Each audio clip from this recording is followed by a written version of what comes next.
one of the challenges, as Bill mentioned, is that it's not about using technology language, it's about how do we fit into larger organizations.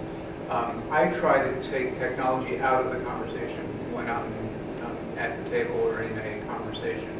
People often use technology as a reason for doing something or not doing something, or as a crutch. Like, well, we can't afford it, or can technology really do this for us? And I often am the one who says, let's put the technology down and talk about where we really want to go. Let's talk about the strategy, what are our goals, and then we'll come up with a solution. It may or may not involve technology. And so for me, especially being a CIO, I like to have CIO at the technology at the ready, but mostly it's about the organization and its strategy.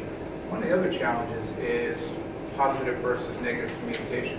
I'm sure each one of us could just, in a moment, spit out about 2 pages worth of all the problems that we have. I know about the things that are going to go wrong, the servers that are out of warranty, the data centers that are overheating. Do you want to start me on viruses? I mean, we can all talk about that.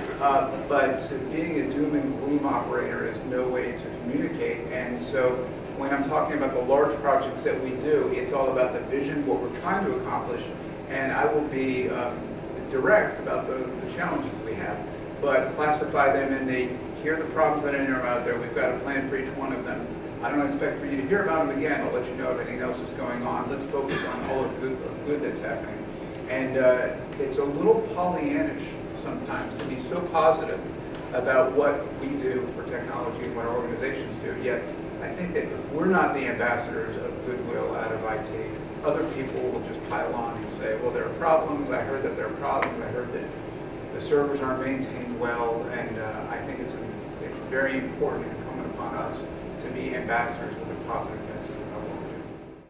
I think the best lesson I ever learned about technology's place I learned from a scuba diving instructor. I was a teenager, and I was taking this dive course, and I was just so enamored with it. I just said, I want to become a scuba diver. And I walked up to the instructor after completing the course, and I said, John, or whatever his name was, tell me, what do I have to do to become a scuba diver or a professional scuba diver? And he just looked at me with this pitiful look, and he put his hand on my shoulder, and he said, Bill, I hate to break it to you, but nobody scuba dives for a living.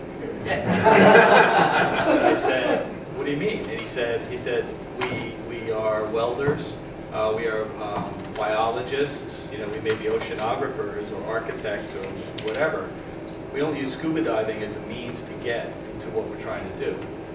And in that day, I didn't realize it then, but I learned exactly the place of technology. Technology is a means to an end. It is our end, because it's our careers and our professions, but to everybody else, it's a means to an end. And it can either be an enabler, or it could be an obstacle. And it's up to us, as in terms of the face of technology. So I think in terms of getting projects that are prioritized, I think I share Daniel's position quite well. I never want to be the requester of something. I want to be the enabler. I want to be the person who says, okay, I get it. How about we do it this way? Or you told me a little bit, you have to tell us more here, and you work on the demand management aspects of the challenge. How long does it take to get a transformation effort done in a large global corporation? Good things, 3 years. 5 years? The answer is 2.5 CIOs.